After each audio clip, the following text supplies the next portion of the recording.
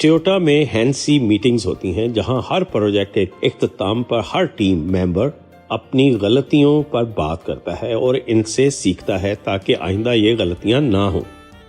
دا Toyota وے میں ہینسی کو company کی مسلسل کامیابی کا ایک بڑا حصہ قرار دیا گیا ہے۔ نمبر 6، نیما واشی، فیصلہ سازی سے پہلے سب کی رائے لینا۔ نیما واشی جاپانیوں کی فیصلہ سازی کی ایک خاص تکنیک ہے۔ اس کا مطلب ہے کہ کسی بھی بڑے فیصلے سے پہلے متعلقہ لوگوں سے غیر رسمی گفتگو کرنا تاکہ ہر ایک کو شامل کیا جا سکے اور فیصلہ سب کے لیے قابل قبول ہو۔ ہونڈا میں اہم فیصلے کرنے سے پہلے نیما واشی کا عمل اپنایا جاتا ہے تاکہ ہر سطح پر رائے لی جائے اور سب کی شمولیت سے بہتر فیصلہ کیا جا سکے۔ نمبر 7، موٹے نائی، وسائل کا صحیح استعمال۔ موٹے نائی کا مطلب ہے فضول خرچی نہ کرنا۔ یہ جاپانی معاشرے کی ایک اہم تکنیک ہے جس کے تحت لوگ ہر چیز کا بہترین استعمال کرنے کی کوشش کرتے ہیں اور ضائع ہونے والے وسائل کو بچانے کی ہر ممکن کوشش کی جاتی ہے۔ ٹویوٹا میں موٹے نائی کا اصول اپنایا جاتا ہے تاکہ پروڈکشن میں کم سے کم فضلہ ہو اور ہر چیز کا بہترین استعمال کیا جا سکے۔ نمبر 8، پوکا یوکے، غلطیوں کو روکنا۔ پوکا یوکے ایک ایسی تکنیک ہے جس کا مقصد ایسی ڈیزائننگ اور پروسیسز بنانا ہے جو انسانی غلطیوں کو کم سے کم کر سکے۔ یہ جاپانی فیکٹریز میں بہت مشہور ہے جہاں کام کی لائن میں چھوٹی چھوٹی غلطیوں کو روکنے کے لیے سسٹمز تیار کیے جاتے ہیں۔ ٹویوٹا میں پوکا یوکے کا اصول اپنایا جاتا ہے تاکہ پروڈکشن کے دوران غلطیوں سے بچا جا سکے اور ہر پروڈکٹ کی کوالٹی اعلیٰ ہو۔ نمبر 9، کانبان، کام کی ترتیب اور پروڈکٹیوٹی۔ کانبان ایک ویژول سسٹم ہے جو کام کو منظم اور بہتر طریقے سے کرنے کے لیے استعمال ہوتا ہے۔ یہ سسٹم اس بات کو یقینی بناتا ہے کہ ہر کام کی ترتیب واضح ہو اور سب کو معلوم ہو کہ اگلا قدم کیا ہے۔ ٹویوٹا میں کانبان بورڈز استعمال کیے جاتے ہیں تاکہ ہر پروڈکشن لائن پر کام کی ترتیب کا پتہ ہو اور کوئی کام ادھورا نہ رہ جائے۔ نمبر 10، مونو نو اویئر، لمحوں کی قدر۔ مونو نو اویئر جاپانی فلسفے کا ایک حصہ ہے جس میں زندگی کے ہر لمحے کی خوبصورتی اور عارضی ہونے کا احساس دلایا جاتا ہے۔ یہ کامیابی کی تکنیک ہمیں بتاتی ہے کہ ہمیں ہر لمحے کی قدر کرنی چاہیے اور حال میں جینا چاہیے۔ نمبر 11، کینٹ سوگے، خامیوں کو خوبصورتی میں بدلنا۔ کینٹ سوگے ایک جاپانی آرٹ ہے جس میں ٹوٹی ہوئی چیزوں کو سونے سے مرمت کیا جاتا ہے جس سے ٹوٹی ہوئی جگہیں اور بھی خوبصورت ہو جاتی ہیں۔ یہ تکنیک زندگی کے مسائل اور ناکامیوں کو قبول کرنے اور انہیں اپنی طاقت میں بدلنے کا سبق دیتی ہے۔ نمبر 12، اوما کیسے، اعتماد کا اصول۔ اوما کیسے کا مطلب ہے آپ پر چھوڑنا۔ یہ جاپانی سوشی ریسٹورنٹس میں بہت عام ہے جہاں کسٹمر شیف پر اعتماد کرتا ہے کہ وہ بہترین چیز پیش کرے گا۔ یہ اصول کاروباری دنیا میں اعتماد کی اہمیت کو واضح کرتا ہے۔ نمبر 13، وابی سابی، نامکملیت کی خوبصورتی۔